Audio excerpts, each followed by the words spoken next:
La santé à Barranquilla est très mauvaise. Il n'est pas possible que lorsqu'une personne entre dans des situations d'urgence, elle devrait attendre moins 3 heures et les soins ne sont pas assurés.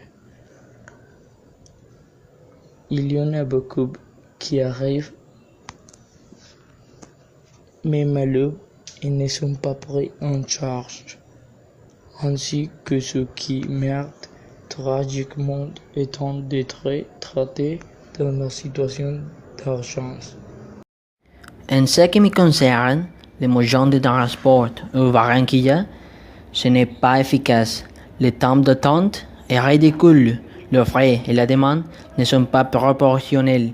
Pour chaque 100 personnes, il y a un bus. Et les conditions de lui-même sont tristes. Je, comme un utilisateur, suis outré. Le transmettre, c'est le pire.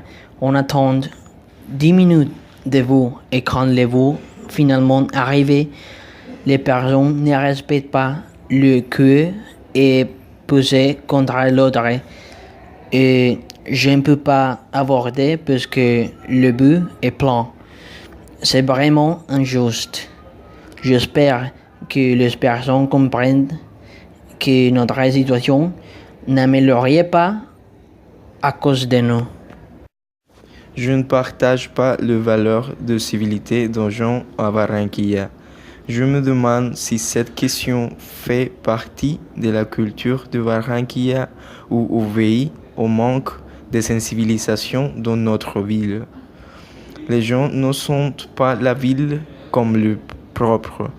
Ils salissent la ville, ne protégeant pas les monuments ou les espaces d'intérêt culturel ou sont intéressés à faire de la ville mieux. C'est peut-être le prix que Barranquilla doit payer pour être une ville avec des habitants provenant de sources multiples.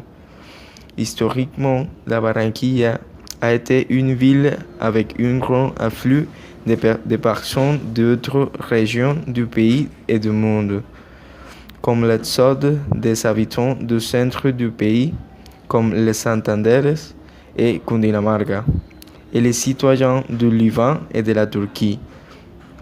C'est pour cette raison que les citoyens ne précisent pas la ville en provenance d'autres endroits, ne ressentent pas la responsabilité de prendre soin et de préserver la ville. Cette situation doit changer.